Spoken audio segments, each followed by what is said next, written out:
Hello everyone.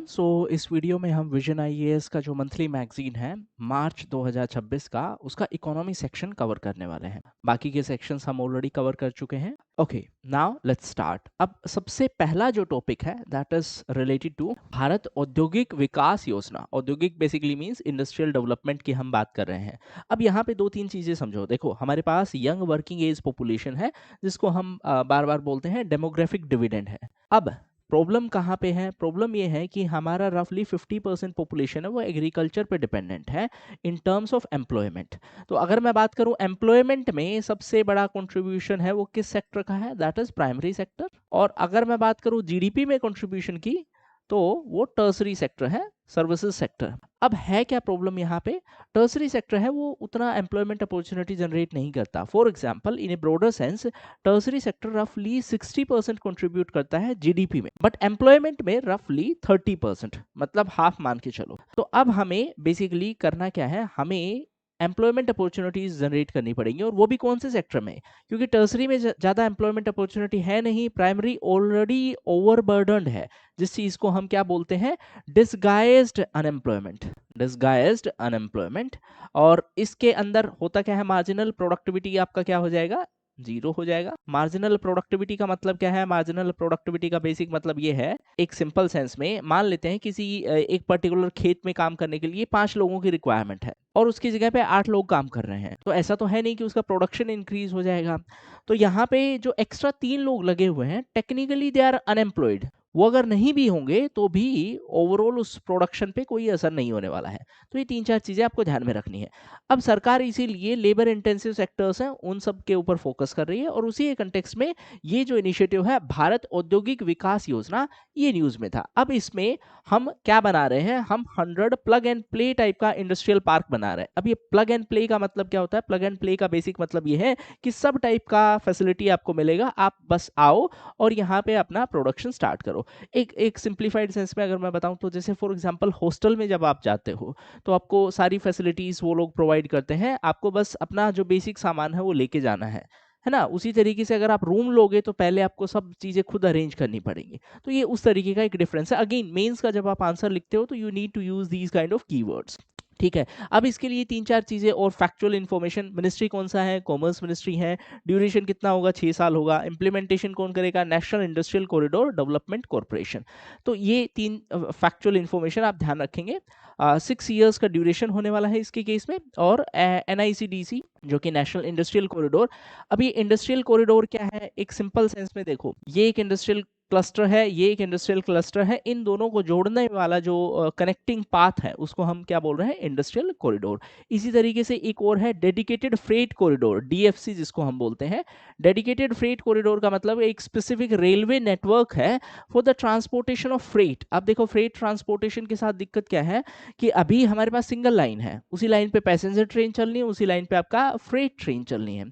उसकी वजह से फ्रेट वाला है वो डिले होता है। तो इसी के लिए हम क्या बोल रहे हैं कि एक डेडिकेटेड रेलवे नेटवर्क ही बना देते हैं, रेलवे लाइंस बना देते हैं, जहां पे सिर्फ ये फ्रेट वाली जो ट्रेन है वो चलेंगी। उसके कंटेक्स्ट में 2 डीएफसी पुराने थे, और अभी बजट में एक नया जो अनाउंसमेंट हुआ है that is related to third component, है ना? तो 2 डीएफसी कौन कौन से हैं? ईस्टर्न डीएफसी और वेस्टर्न डीएफसी।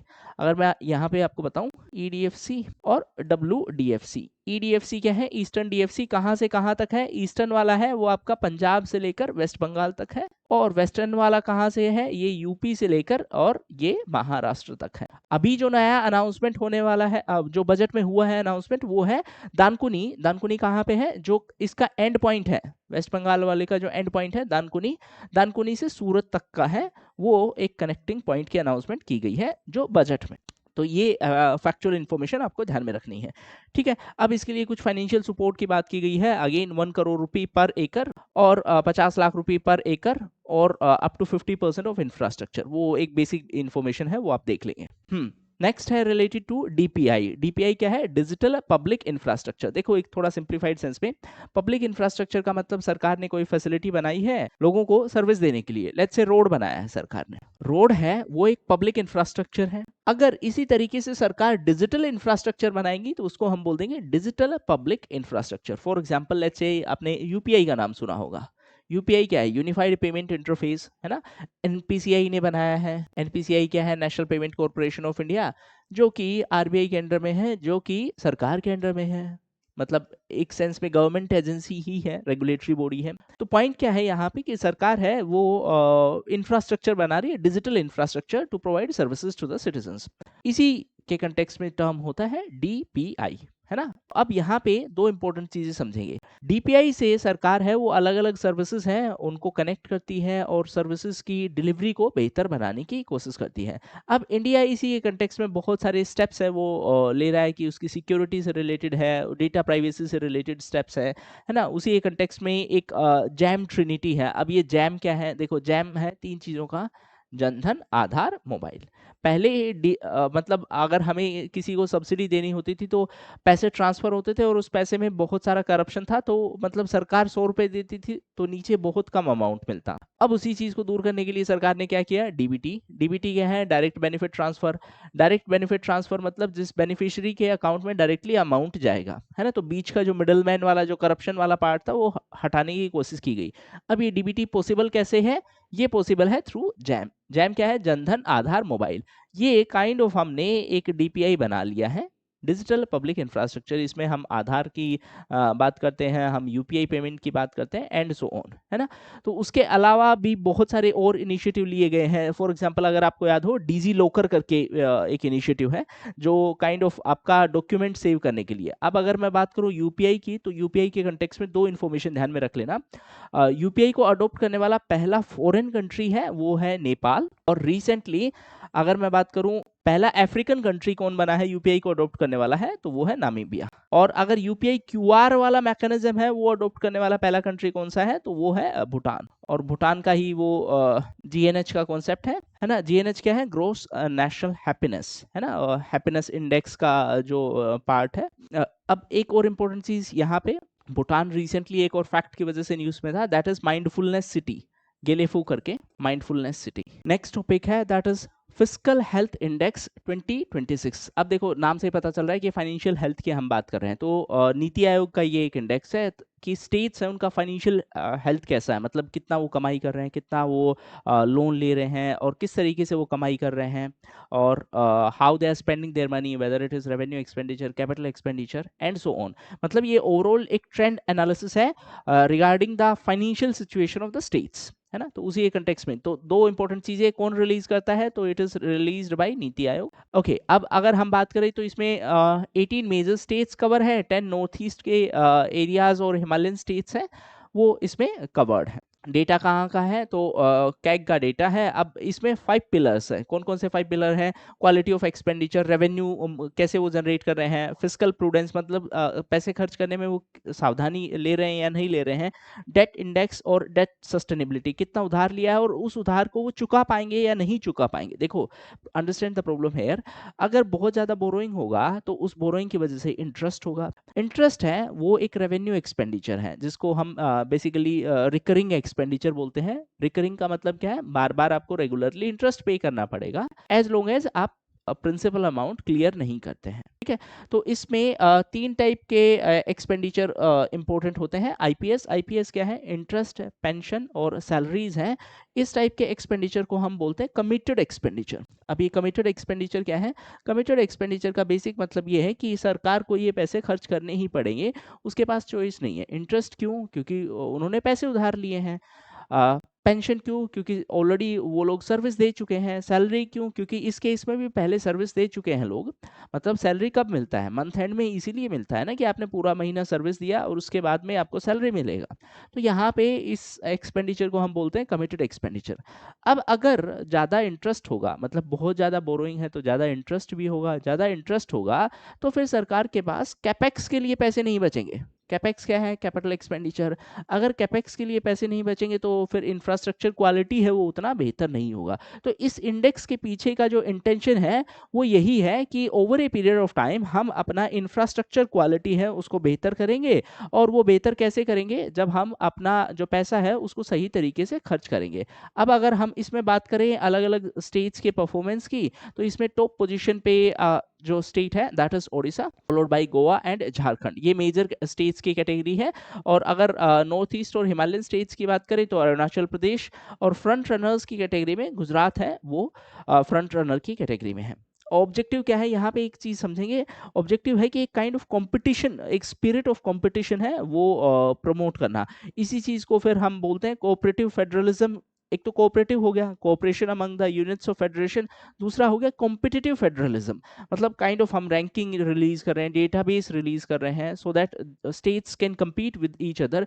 कि लेट्स से कोई स्टेट, लेट्स से इस केस में ओडिशा है that is performing quite well, तो बाकी स्टेट्स हैं वो इससे सीख सकते हैं। For example states like Punjab है, उनका फाइनेंशियल कंडीशन उतना अच्छा नहीं है, so they can learn from it. वो आपको यहाँ पे ध्यान में रखना है। नेक्स्ट है रिलेटेड टू सेमीकंडक्टर सेक्टर। अब सेमीकंडक्टर सेक्टर के कंटेक्स्ट में एक चीज ध्यान में रखेंगे, हम over a period of time बहुत ज़्यादा डिपेंडेंट है on the supply of semiconductors. तो इसीलिए हम धीरे धीरे अब उस डिपेंडेंसी को रिड्यूस करना चाह रहे हैं, उस इम्पोर्ट डिपेंडेंसी को कम करना चाह रहे हैं। उसी कंटेक्स्ट में ये पूरा न्यूज़ आर्टिकल है। तो यहाँ पे रिसेंटली प्राइम मिनिस्टर साहब हैं, उन्होंने इंडिया का पहला कमर्शियल सेमीकंडक्टर असेंबली जो यूनिट है उसका इनोग्रेशन किया था। कहाँ पे है ये? हाँ, प्लेस इज इंपॉर्टेंट, सानंद में है। सानंद कहाँ पे है? गुजरात में है।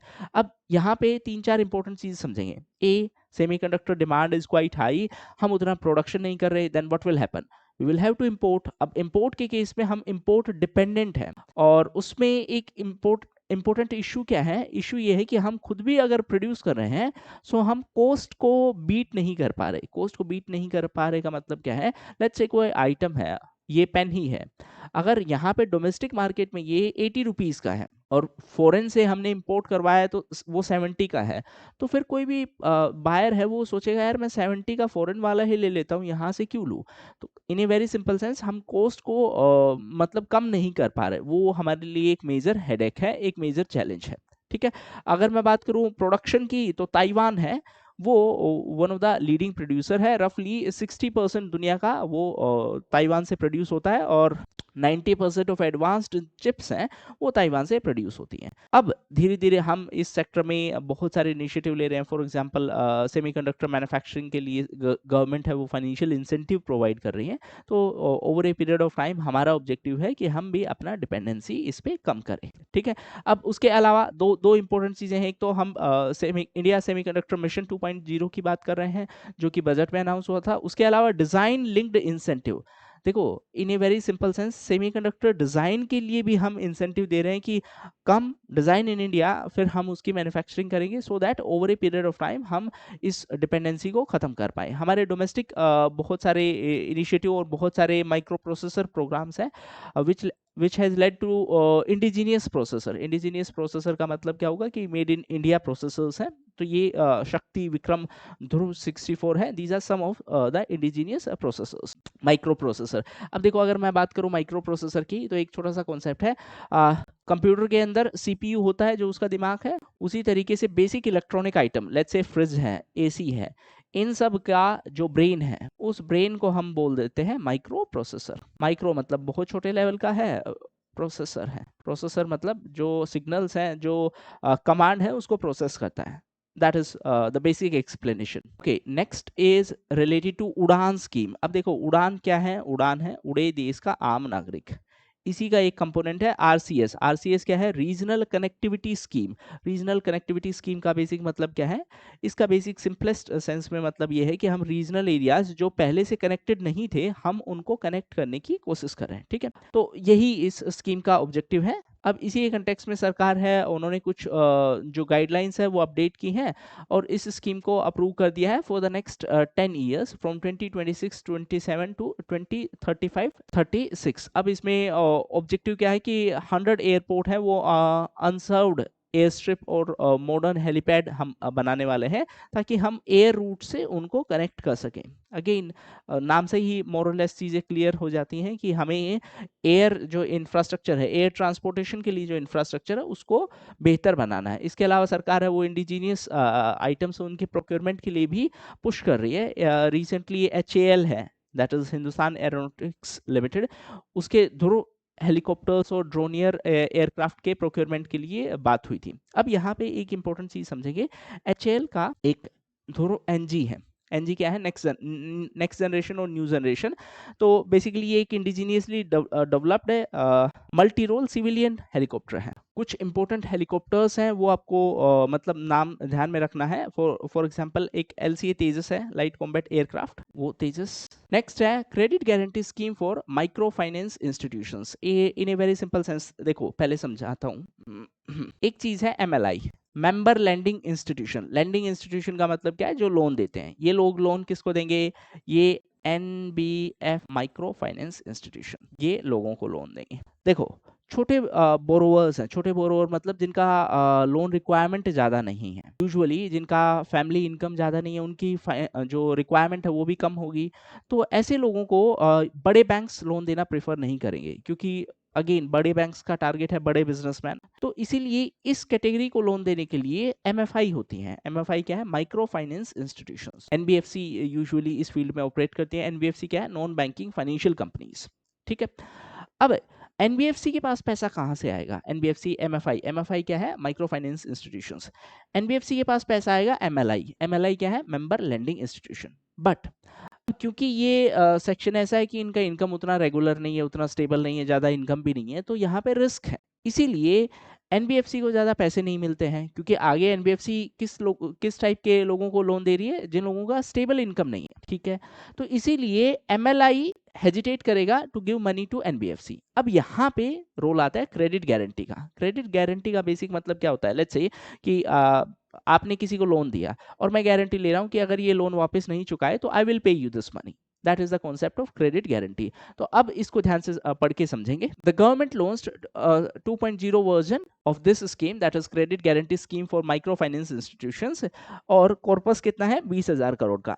NBFC MFI क्या है, ये नॉन डिपॉजिट टेकिंग NBFC है। नॉन डिपॉजिट का मतलब ये डिपॉजिट नहीं ले सकती, ये लोन देती है, और इसका 75% ऑफ टोटल एसेट है वो माइक्रो फाइनेंस लोन की तरफ जाता है। माइक्रो फाइनेंस लोन का बेसिक मतलब क्या है, जिनका फैमिली जो हाउस होल्ड इनकम है वो 3 लाख रुपए तक है, और ये यूजुअली कोलेट्रल फ्री लोन होते हैं। कोलेट्रल फ्री का मतलब क्या है, गिरवी नहीं रखवाने के लिए कुछ नहीं बोलेंगे, और इसीलिए रिस्क प्रोफाइल भी हाई होता है। रिस्क प्रोफाइल का मतलब लोन दिया, वापसी का रिस्क है, मतलब वापसी आएगा या नहीं आएगा गारंटी नहीं है, तो वो पूरा इश्यू है यहाँ पे। उसी तरीके से एक और क्रेडिट गारंटी स्कीम है, but this one is for MSME।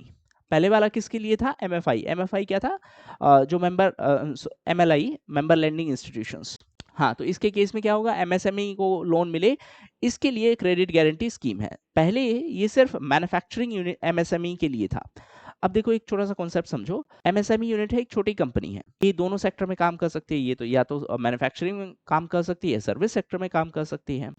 अब हमारी कंट्री में बेसिकली पहले अगर मैं इस स्कीम की बात करूं तो ये सिर्फ मैन्युफैक्चरिंग वाली MSME को सपोर्ट देती थी। अब हो क्या रहा है कि over a period of time सरकार ने कहा कि नहीं, सर्विस वाली जो MSME यूनिट्स हैं दे आल्सो नीड सपोर्ट।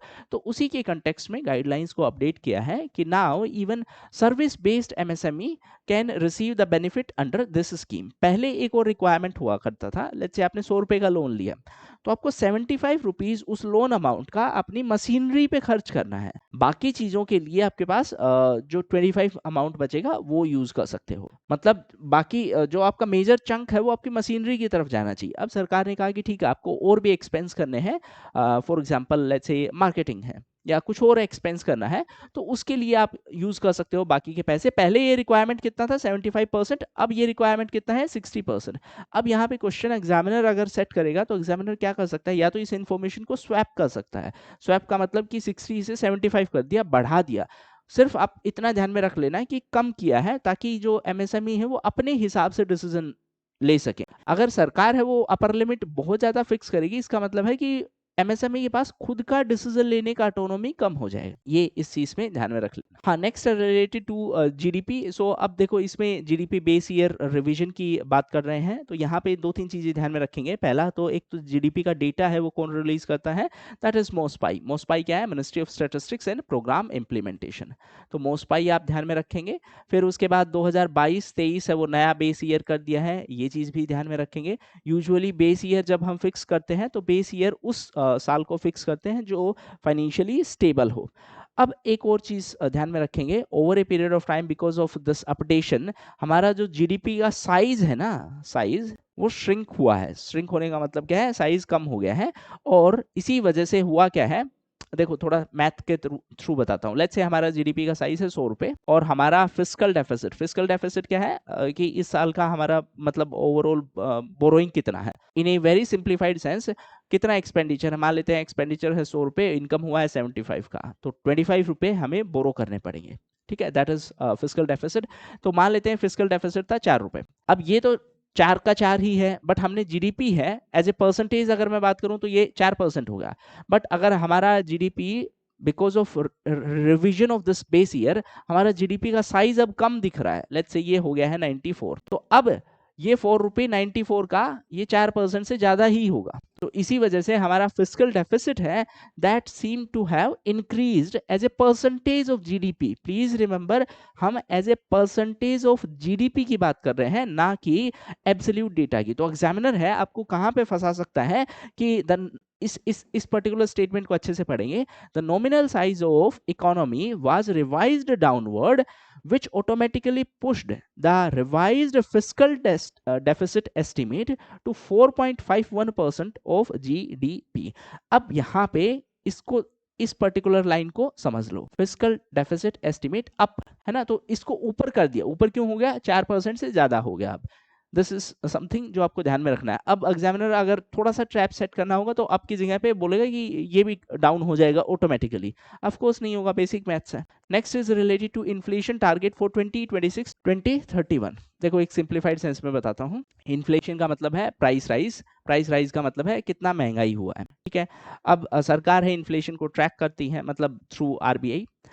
अब पहले क्या होता था कि पहले होलसेल प्राइस इंडेक्स यानी डब्ल्यूपीआई को ट्रैक किया जाता था, बट बाद में उर्जित पटेल कमेटी ने रिकमेंडेशन दिया कि नहीं, हम सीपीआई सी को ट्रैक करेंगे, सीपीआई कंबाइन को ट्रैक करेंगे तो वो और बेटर इंडिकेटर होगा।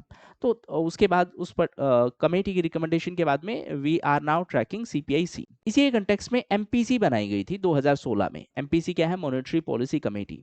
इसका काम क्या है कि आपको इन्फ्लेशन को एक रेंज में रखना है। रेंज कितना होगा, 4 ±2%। कौन फिक्स करेगा रेंज, गवर्नमेंट फिक्स करेगी रेंज। ये रिसेंटली जो रेंज की हम बात कर रहे हैं वो गवर्नमेंट ने ही अभी नया अपडेट किया for next 5 years. Usually 5 years के लिए गवर्नमेंट फिक्स करती है कि इस रेंज में इन्फ्लेशन रहना चाहिए। हाँ, अब इस न्यूज को पढ़ो। पहली बात तो government notified the target under the flexible inflation targeting. Flexible क्यों बोल रहे हैं हम, क्योंकि एक रेंज की हम बात कर रहे हैं, 4 ±2%। इसमें मिनिमम कितना होना चाहिए, 2%। मैक्सिमम कितना होना चाहिए, 6%। मिनिमम क्यों होना चाहिए, अगर इन्फ्लेशन 0 है तो वो प्रॉब्लमेटिक क्यों है, बेसिक सा क्वेश्चन है कि फिर उससे डिमांड नहीं होगा इकोनॉमी में। और अगर इन्फ्लेशन बहुत ज़्यादा है, दैट इज मोर देन 6%, तो इसका मतलब है कि फिर affordability will be a challenge. इस 4 ±2 को मेंटेन करने का काम किसका है, एमपीसी का। एमपीसी क्या है, मॉनेटरी पॉलिसी कमेटी। किसके अंडर में है, आरबीआई गवर्नर के अंडर में है।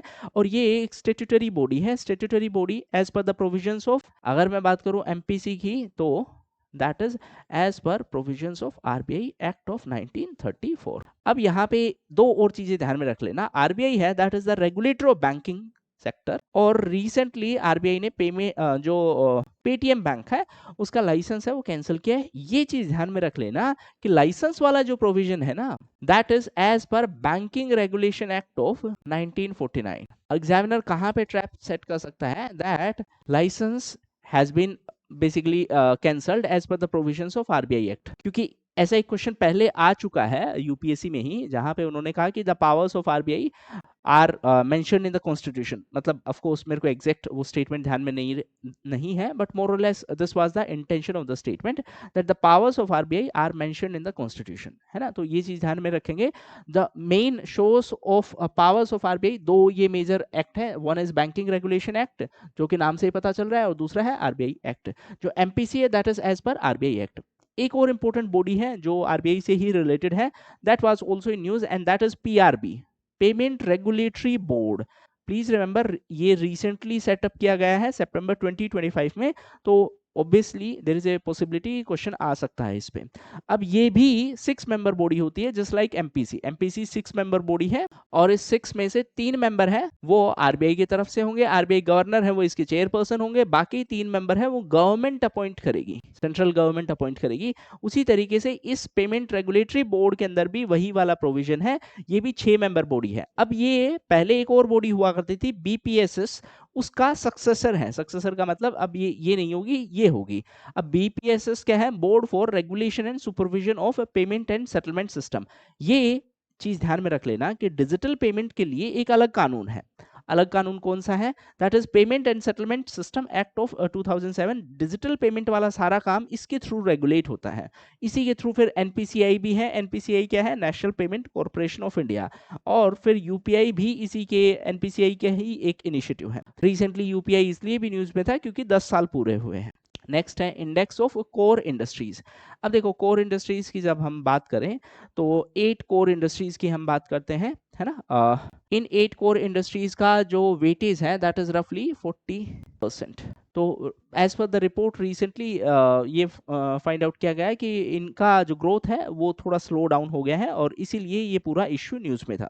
अब यहाँ पे 3-4 इंपॉर्टेंट चीज समझेंगे। पहली बात, अगर क्वेश्चन आए कि कोर इंडस्ट्रीज कौन कौन सी है तो वो आपको ध्यान में रखना है और उनका वेटेज है आईआईपी के अंदर। आईआईपी क्या है? इंडेक्स ऑफ इंडस्ट्रियल प्रोडक्शन, कि हमारे इंडस्ट्रीज में कितना प्रोडक्शन हुआ है वो आपको ध्यान में रखना पड़ेगा। तो आईआईपी के अंदर अगर हम बात करें कोर इंडस्ट्रीज का वेटेज कितना है? That is 40.27%। अगर मैं बात करूं कोर इंडस्ट्रीज की तो these are the core industries. Next related to annual survey of unincorporated sector enterprises.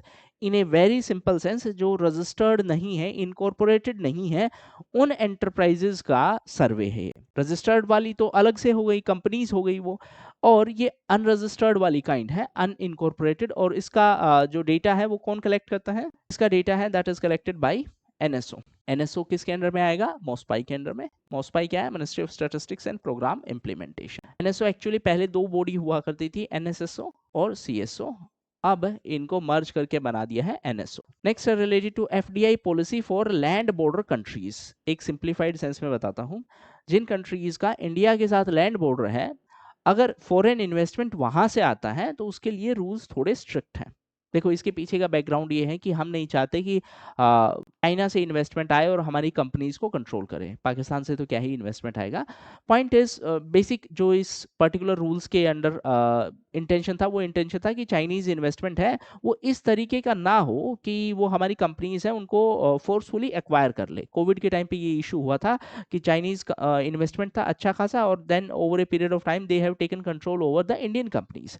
तो इसीलिए रूल्स को ऐसा बनाया गया कि अगर किसी लैंड बॉर्डर वाली कंट्री, मतलब जिसका इंडिया के साथ लैंड बॉर्डर है, अगर कोई इन्वेस्टमेंट वहां से आ रहा है तो पहले गवर्नमेंट अप्रूवल लेना होगा। देखो जहां तक एफडीआई की बात है, एफडीआई की बात है तो एफडीआई के कंटेक्स्ट में 2 रूट होते हैं। एक होता है ऑटोमेटिक रूट और एक होता है गवर्नमेंट अप्रूवल रूट। इसको ऐसे समझेंगे, क्लास चल रही है ना, क्लास का डोर ओपन है। एक रूट होता है कि every student who is going to enter into this classroom will have to take my permission, without permission you cannot enter। और दूसरा है कि ठीक है आते जाओ ऑलरेडी, मतलब एक इम्प्लिसिट अप्रूवल है। इम्प्लिसिट का मतलब अज्यूम करके चल रहे हैं कि हाँ ठीक है टीचर ओके है। तो अगर हम ऑटोमेटिक अप्रूवल की बात करते हैं, इसका मतलब गवर्नमेंट बोल रही है कि हाँ ठीक है इन्वेस्टमेंट करो, आपको बार बार परमिशन लेने की जरूरत नहीं है। लेकिन अगर गवर्नमेंट अप्रूवल वाले रूट की बात करते हैं तो इसका मतलब है आपको हर बार परमिशन लेनी पड़ेगी। अब लैंड बॉर्डर वाले कंट्रीज के लिए पहले ये वाला रूल था।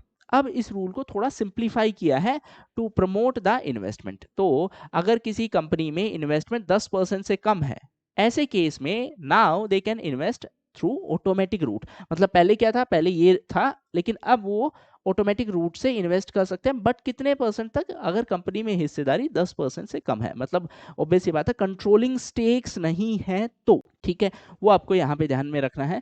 इसके अलावा एक और इंपॉर्टेंट चीज ये ध्यान में रख लेना, ये PN3 ऑफ 2023, ये चीज डायरेक्टली भी पूछी जा सकती है। PN3 किस चीज से रिलेटेड है?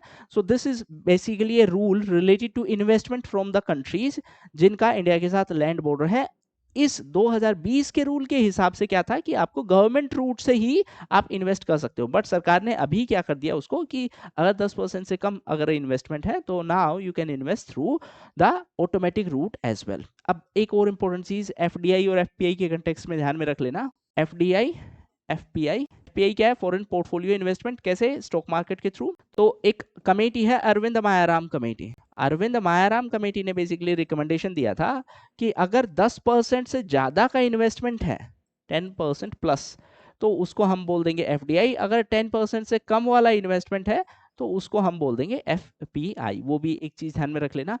इसके अलावा बेसिकली अगर इन्वेस्टमेंट आता है कुछ प्रोजेक्ट का, तो हम उसके लिए 60 डेज में ही अप्रूवल करने की कोशिश करेंगे। जो प्रोजेक्ट्स हैं उनको जल्दी से अप्रूव करने की कोशिश करेंगे। क्यों? क्योंकि हम ईज ऑफ डूइंग बिजनेस है उसको इम्प्रूव करना चाहते हैं। ईज ऑफ डूइंग बिजनेस का बेसिक मतलब क्या है? ईज ऑफ डूइंग बिजनेस का मतलब है कि हमारे देश में बिजनेस करना कितना आसान है। Next topic is related to essential commodities act of 1955। नाम से ही पता चल रहा है कि सरकार है इन कमोडिटीज़ की, इन आइटम्स की एक लिस्ट बनाती है ताकि इनका सप्लाई है वो मेंटेन किया जा सके और किसी तरीके का ब्लैक मार्केटिंग ना हो। अब रिसेंटली क्योंकि स्ट्रेट ऑफ हॉर्मुज वाला जो क्राइसिस था उसके चलते गैस प्राइसेस हैं वो शूट अप होने लगे थे। दैट्स वाई सरकार ने इसको एसेंशियल कमोडिटीज़ की लिस्ट में शामिल किया था। किसको? नेचुरल गैस को। तो ये चीज़ ध्यान में रख लेना। किसने? कौन सी गवर्नमेंट ने? गवर्नमेंट ऑफ इंडिया की हम बात कर रहे हैं ऑब्वियसली। अब यहाँ पे स्ट्रेट ऑफ हॉर्मुज वाला जो क्वेश्चन है वो आपका ज्योग्राफी का पार्ट हो जाएगा। सरकार ने रूल बनाया, रूल के हिसाब से 4 टियर प्रायोरिटी अलोकेशन है। आपको सिर्फ कॉन्सेप्ट समझना है, बाकी तो एज इट इज आपको याद रखने की जरूरत नहीं है। सेक्शन 3 है जो एसेंशियल कमोडिटी एक्ट का, उसके हिसाब से सेंट्रल गवर्नमेंट है वो किसी भी आइटम की सप्लाई को रेगुलेट कर सकती है। अगर आपको याद हो कोविड के टाइम पे ऑक्सीजन सिलेंडर्स हैं उनके केस में भी मोर और लेस ऐसा ही कुछ इश्यू हुआ था और बाद में गवर्नमेंट को इंटरवीन करना पड़ा था to ensure the smooth supply, है ना। अब जो 4 अलग अलग प्रायोरिटी लेवल हैं वो कौन कौन से प्रायोरिटी लेवल हैं? फर्स्ट, सबसे पहला प्रायोरिटी क्या होगा कि PNG supply, petroleum natural gas का, और दूसरा सीएनजी है। इनकी हम बात कर रहे हैं, इनका सप्लाई इंश्योर करना है। फिर उसके बाद सेकंड नंबर पे आएगा फर्टिलाइजर्स का, फिर थर्ड पे आएगा इंडस्ट्रियल ग्रिड कनेक्टेड कंज्यूमर्स, और फिर उसके बाद में बाकी connected industrial commercial. In a very simple sense पहला प्रायोरिटी सरकार का है कि ट्रांसपोर्टेशन और कुकिंग के लिए हमारे पास सफिशिएंट हो। फिर उसके बाद में गैस प्रोडक्शन और बाकी जो इंडस्ट्रियल रिक्वायरमेंट है उसके हिसाब से हम उसका सप्लाई इंश्योर करेंगे। हाँ, नेक्स्ट है related to strategic petroleum reserve. इसको थोड़ा ध्यान से समझेंगे। देखो हमारी कंट्री में रफली हमारा जो ऑयल रिक्वायरमेंट है रफली उसका 85% हम इंपोर्ट करते हैं, मतलब हम इंपोर्ट पे डिपेंडेंट है। अब दुनिया में कुछ भी होगा तो डायरेक्टली और इनडायरेक्टली ऑयल प्राइसेस पे उसका असर आएगा और सप्लाई भी डिसरप्ट हो सकती है। तो इसीलिए सरकार क्या चाह रही है कि हम ऑयल मंगवाएंगे बाहर से और उसको स्टोर करके रखेंगे सो दैट हमारे पास सफिशिएंट रिजर्व रहे। इन केस अगर कुछ भी ऐसा अनसर्टेन सिचुएशन होता है तो we should have sufficient oil reserves, है ना, इमरजेंसी पर्पस के लिए। तो उसी के लिए स्टोरेज हमने बनाने की बात की है। उसी स्टोरेज को हम बोल रहे हैं एसपीआर, स्ट्रेटेजिक पेट्रोलियम रिजर्व। नाम से ये सब कुछ पता चल जाएगा। अब यहाँ के कंटेक्स्ट में जो लोकेशन है वहां से लोकेशन बेस्ड क्वेश्चन आ सकता है। तो दीज आर द लोकेशन जो आपको ध्यान में रखनी है। फॉर एग्जाम्पल मैंगलोर, पदूर और विशाखापत्तनम और चांदीखोल।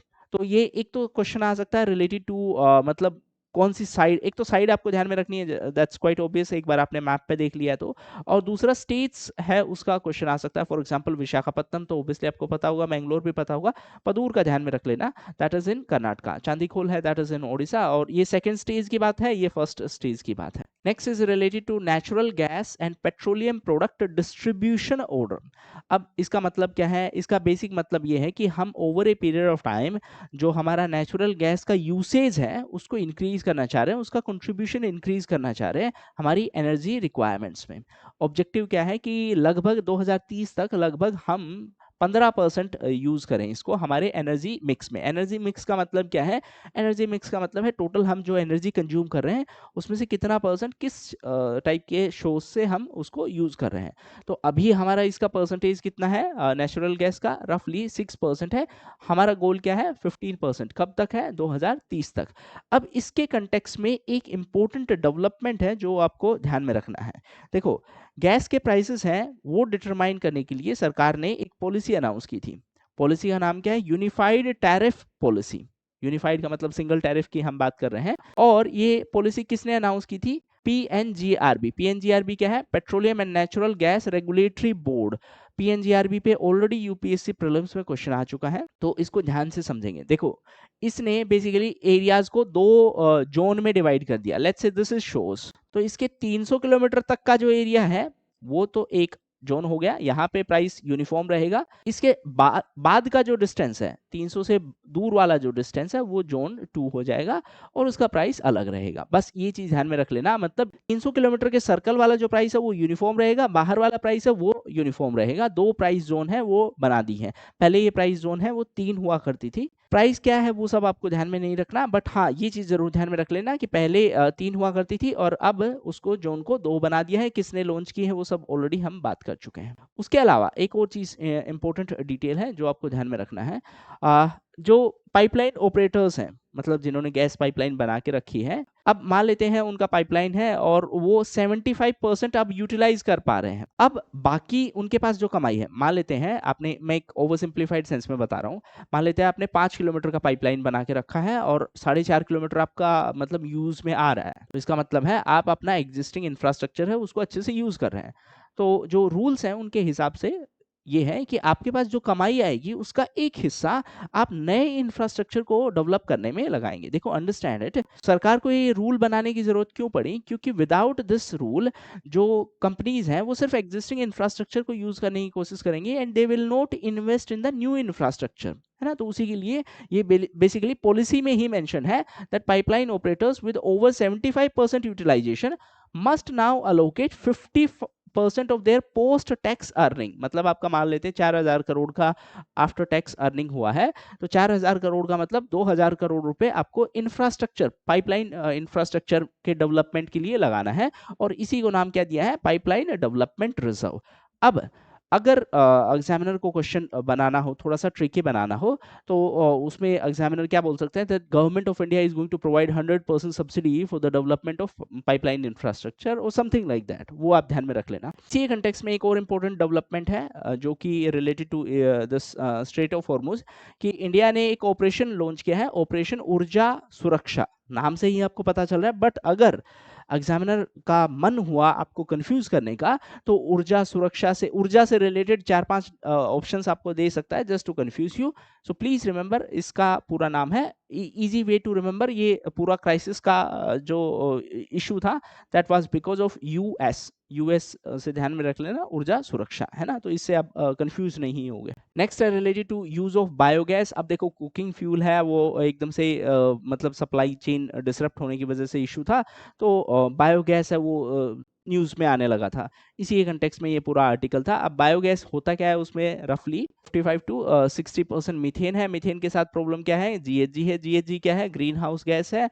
इससे होगा क्या? इससे ग्लोबल वार्मिंग होगा। ग्लोबल वार्मिंग से क्या होगा? टेम्परेचर इंक्रीज होगा और फिर उससे बाकी वाले जो इश्यूज हैं वो कॉमन इश्यूज होते रहेंगे। हाँ, इसके लिए बहुत सारे एग्जिस्टिंग इनिशिएटिव हैं, जैसे फॉर एग्जांपल गोबर्धन स्कीम है। नेक्स्ट है रिलीफ स्कीम। अब ये रिलीफ क्या है? रिलीफ का फुल फॉर्म है resilience and logistic intervention for export facilitation scheme. नाम से ही पता चल रहा है कि एक्सपोर्ट को प्रमोट करने के लिए ये एक स्कीम बनाई गई है, जिसका बेसिक ऑब्जेक्टिव है to provide support to the companies for export, है ना।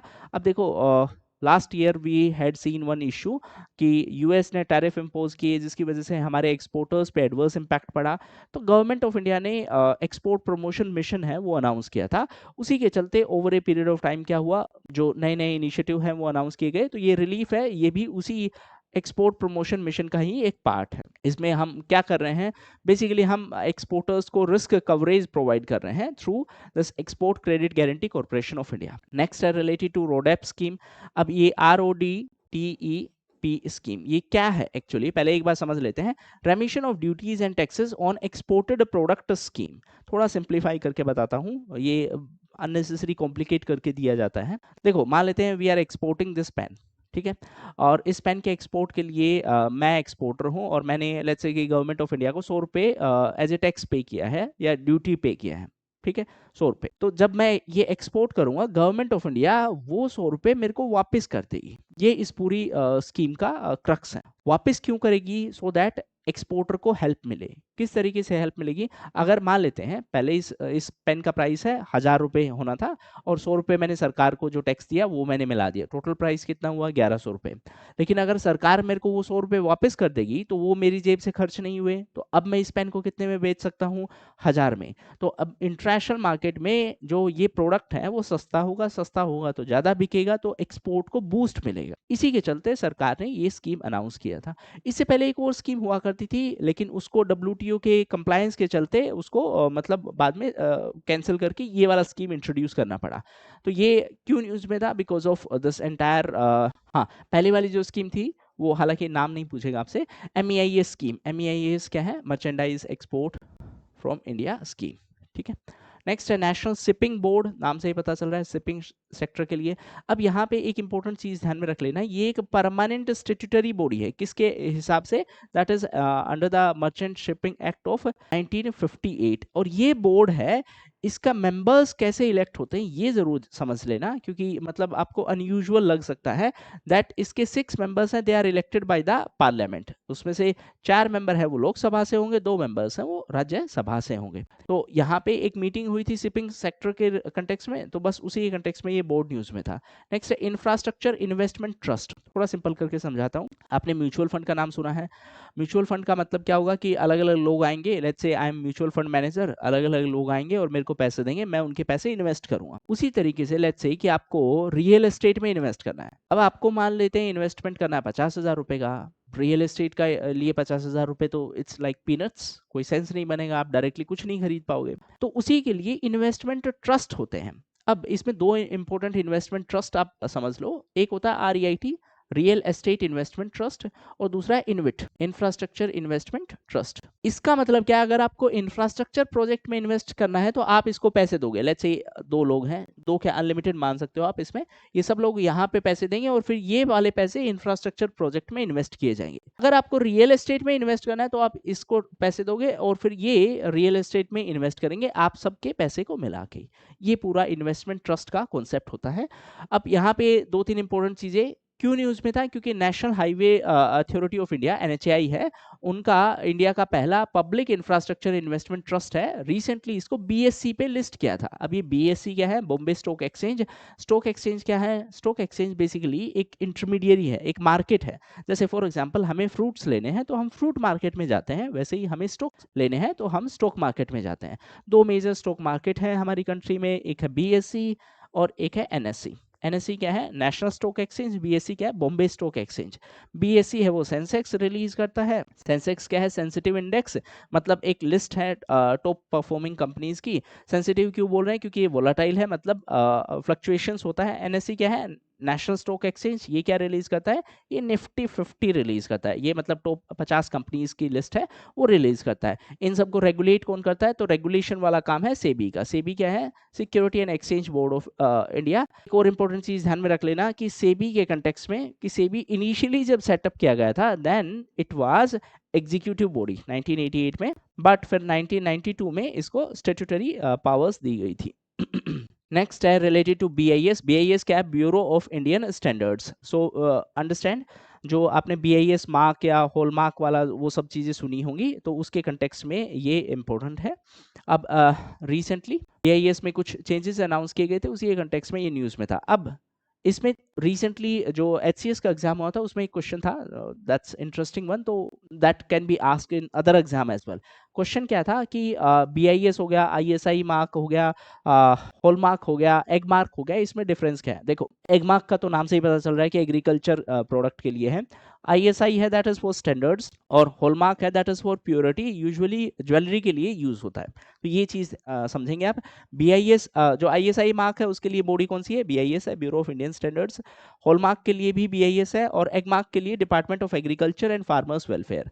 प्रोडक्ट की बात करें तो जैसे जो ISI मार्क है, that is for industrial electrical और सेफ्टी प्रोडक्ट। फॉर एग्जांपल अगर आप हेलमेट परचेज करेंगे तो यूजुअली उसके पीछे, अगर आप स्टैंडर्ड हेलमेट परचेज करेंगे तो उसके पीछे मिलेगा ISI मार्क। उसी तरीके से आप जितने भी आइटम्स खरीदते हैं उसके पीछे होना चाहिए। सेफ्टी रिलेटेड जो गाइडलाइंस, कहने का मतलब है कि इट शोज कि हाँ, जो कंपनी है, जो मैन्युफैक्चरर्स है, उन्होंने सेफ्टी वाली गाइडलाइंस है वो फुलफिल की है, जो रिक्वायरमेंट वाली गाइडलाइंस है। ठीक है। उसके बाद अगर हम प्योरिटी के कंटेक्स्ट में बात करेंगे तो हॉलमार्क है, और एग्रीकल्चरल प्रोडक्ट्स के कंटेक्स्ट में अगर हम बात करेंगे so that is egg mark. Okay, last news is coconut promotion scheme. अब कोकोनट के प्रमोशन के कंटेक्स्ट में ये अनाउंसमेंट की गई थी बजट में। कोकोनट के कंटेक्स्ट में अगर हम बात करें तो इंडिया है दैट प्रोड्यूस रफली 30%, 1/3 हम ग्लोबल प्रोडक्शन करते हैं।